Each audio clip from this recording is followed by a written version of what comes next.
got Dr. Crespo's because the tribe would not give them what they wanted. The tribe said, I don't see it here. I really don't.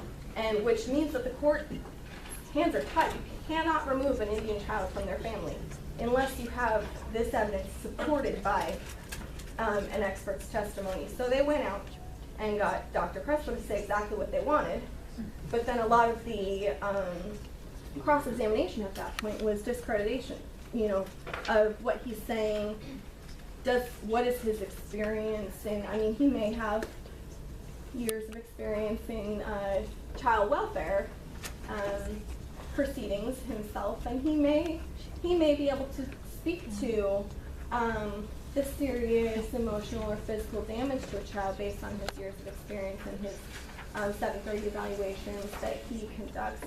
However, this also has to take into account prevailing social customs, and which I'll get a lot more into at the next training. Okay, thank you. Yes? Does the ICWA form that went around Yes. 030 had inquiries about biological parenting, but also said Indian custodian? I have 7611D, absolutely not biological father, like DNA test done, is not, but he has Native American ancestry and in fact has imbued some of that to the kids. Is it dependent on the tribe whether or not ICWA applies in that case, or is it applicable without any biological ancestry? Well, I would have to, I haven't seen a case on this exact point, and I'd probably have to do a little research to make sure that definitively I could answer it this way, but what I would say is that both the federal act and California law has codified it as a child who is eligible and has a biological parent who is a member of the tribe. So at that point, unless the child has been recognized as a member themselves, they do not qualify under the second prong because it's not their biological parent, as much as this person may qualify under 7611D. I don't think that that would qualify them under the act. It would be up to the tribe. It would ultimately be up to the tribe, but Should I just tell my client to try to get the kids enrolled? try and what? Try to get the kids enrolled? Absolutely, I would try and do that. I've definitely had that scenario before, where you're trying to push your client to get the kid enrolled, so that absolutely there's no unequivocal question that they are an Indian child under the ICWA, because as long as the child is a member, you're prong one, you're done. But if you get to prong two, then I think it becomes a little bit more of a dicey issue, and I'd have to look into that a little more. It's a very good question, and I did not entirely anticipate.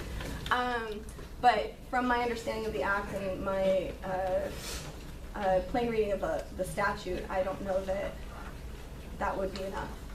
I think it depends on the tribes, because I actually had a client who was adopted, and his children were eligible for him. That he was adopted by the tribe? He was adopted. His father was a member of the tribe, And he was adopted into that family. Well, that's how he became a member, and then his children were members. Right. So at that point, I agree. I think it would definitely be something that. Is your client a member of the tribe? Yes. He's an enrolled member. Yes. Have you called the tribe to talk to them? Not. I would start with the tribe and see what they have to say, because they can also get involved. One of the points that I did not get to was that a tribe has an automatic right to intervene in any case at any point in time, and that can be a huge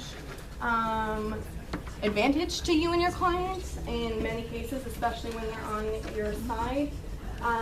Even if this tribe believes, notices haven't been sent out, and they believe this may be an Indian child, they can intervene in the case as well. But talk to me more back at the office, because this is something I would like to certainly look into. But I definitely think that should be enough to trigger the notices, to at least have them investigate whether or not this child would qualify under the ICWA. Yes? Is there any way to extend some of the provisions of the law to cases that are heritage cases? Or if they're a heritage case, are they out of luck? By heritage case, are you saying a non-federally recognized tribe, or are you saying a... Or the person wasn't enrolled, or the quantum of blood is insufficient, or whatever, Okay. but the court deems it not an ICWA case, but a heritage case? Well, I don't think that well, I don't know how she does. Perhaps she's changed it, but in my experience, Judge Pellman does not practice the spirit of ICWA in terms of, there's something called the spirit of ICWA, which is where you can apply it, and it's what it was meant to do to cases where a child is not technically an ICWA child. I mean, that's not gonna have you apply the higher burdens of proof.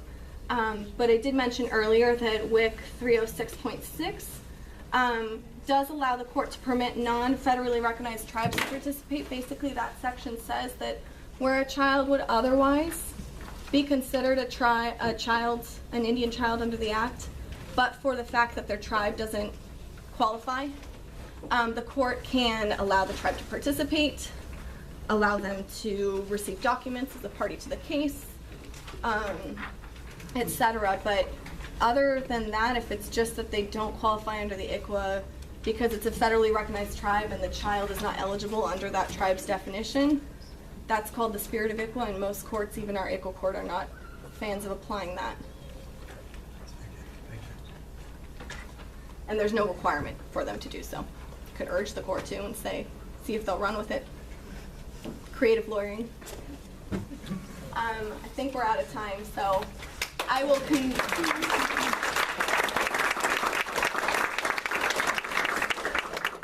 Part 2 will include a much more detailed discussion of qualified expert witnesses, which I think will be very informative.